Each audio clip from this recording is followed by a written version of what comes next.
बॉलीवुड हंगामा एक्सप्लेनर पेश करता है दी नाइस गाय मूवी की स्टोरी। ये फिल्म 2016 में रिलीज़ हुई थी और इसकी IMDb रेटिंग है 7.4 आउट ऑफ 10। तो चलें बिना किसी देरी के शुरू करते हैं आज की एक्सप्लेनेशन।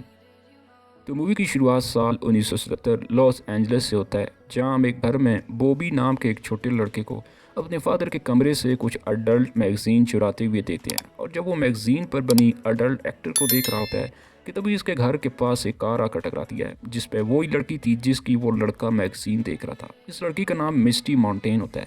अब अगले सीन में हम एक प्राइवेट बॉडीगार्ड जैक्सन हैली को देखते हैं, जिसको एक बच्ची के पेरेंट्स ने एक आदमी को पीटने का काम दिया था क्योंकि वो उस बच्ची को ट्रैप कर रहा था। जैक्सन इस आदमी को ठीक से पीटता है और इस बच्ची से दूर रहने को कहता है। अब हम एक प्राइवेट जासूस हॉलैंड मार्च को देखते हैं। इसकी बीवी मर गई है और ये अपनी बेटी के साथ में रहता है। बीवी की मौत के बाद मार्च शराबी बन गया है। इसके बाद हम देखते हैं जैक्सन एमेरिया नाम की एक लड़की से मिलता है। वो इसे मार्च का पता देकर ये कहती है कि ये आदमी मेरा पीछा करता है और वो जैक्सन को एडवांस पेमेंट देकर वहाँ से चली जाती है।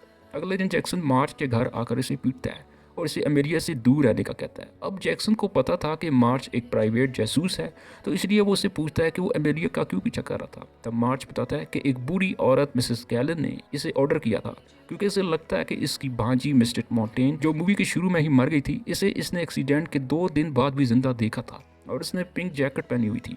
जैक्सन मार्च के घर से जाते हुए इसकी बेटी हॉली से मिलता है और उसे झूठ बोलता है कि वो उसके फादर का दोस्त है। इसके बाद जैक्सन जब घर आता है तो वो 2 आदमी इस पर हमला करके इसे पकड़ लेते हैं और जैक्सन को पता चलता है कि वो भी एमेलिया को ही ढूंढ रहे थे। लेकिन जैक्सन इन गुंडों से बचकर यहाँ से भाग निकलता है और सीधा फिर से मार्च के पास जाता है। मार्च पूरी केस की स्टोरी बताने के लिए $400 मांगता है। यहाँ पर जैक्सन इसे एमेलिया को ढूंढने का केस देकर खुद भी इसके साथ काम करने लगता है। मार्च और जैक्सन अब जस्टिस डिपार्टमेंट के बाहर प्रोटेस्ट कर रहे अमेरिया के दोस्तों से बात करने लगते हैं और हेल्प करने वालों को $20 देने का ऐलान करते हैं। तब जेट नाम का एक लड़का इन दोनों को अमेरिया के बॉयफ्रेंड डीन के घर ले जाता है। डीन का घर आग में जल गया था।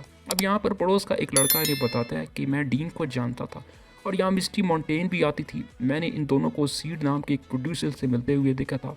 वो तीनों यहाँ एक एक्सपेरिमेंट फिल्म बना रहे थे, जिसको सुनने के बाद ये दोनों सीड के घर जाते हैं और हॉली भी कार की डिग्गी में बैठकर आ गई थी। हॉली को देखकर मार्च थोड़ा गुस्सा करता है, लेकिन बाद में वो उसे भी पार्टी में ले जाता है जहां वो लोग एमेरिया को ढूंढने लगते हैं। जैक्सन को एक रूम में एक कैसेट मिलती है, वहाँ एक जैकेट भी था और एक कागज में किसी की इन्फॉर्मेशन भी थी। अब दूसरी तरफ मार्च शराब पीने लगता है और नशे की हालत में वो एक जगह नीचे गिर जाता है जहाँ वो एमेलिया को दिखता है, पर एमेलिया से देखकर भाग जाती है और तभी मार्च को वहाँ एक लाश भी दिखाई देती है जो कि सीड की ही थी। दूसरी तरफ होली एमेलिया की तफ्तीश करते हुए एक अडल्ट स्टार से इसका पूछती है तो वो उसे एक गाड़ी में बिठा देती है जहाँ वही आदमी था जिसने जैक्सन के घर पर हमला किया था।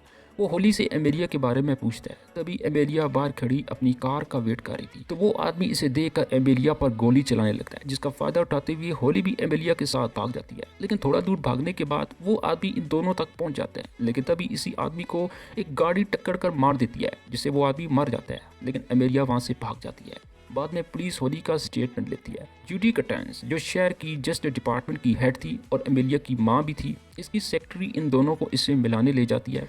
जूडी इन दोनों से कहती है कि मेरा और एमेलिया का रिश्ता अच्छा नहीं है और इसे लगता है कि मैं कटलैक कन्वर्टर को लागू ना करने वाली ऑटो कंपनी पर सख्ती करी हूँ, इसलिए वो अपने दोस्तों के साथ मेरे खिलाफ प्रोटेस्ट करी है।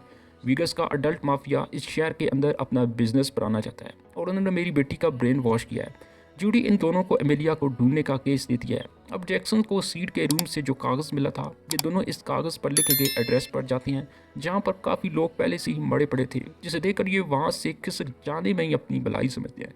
लेकिन तभी इनकी गाड़ी पर एमेलिया आती है। अब ये दोनों एमेलिया को लेकर घर आते हैं जहाँ वो पूरी कहानी बताती है।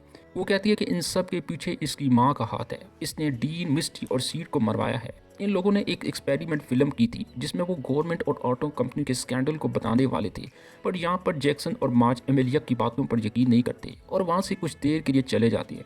लेकिन तभी इन पर एक कॉन्ट्रैक्ट किलर हमला कर देता है जो कि दरअसल एमेलिया ही को मारने आया था। अब इसी बीच एमेलिया भी यहाँ से भाग जाती है और कॉन्ट्रैक्ट किलर इसे रोड पर मार देता है।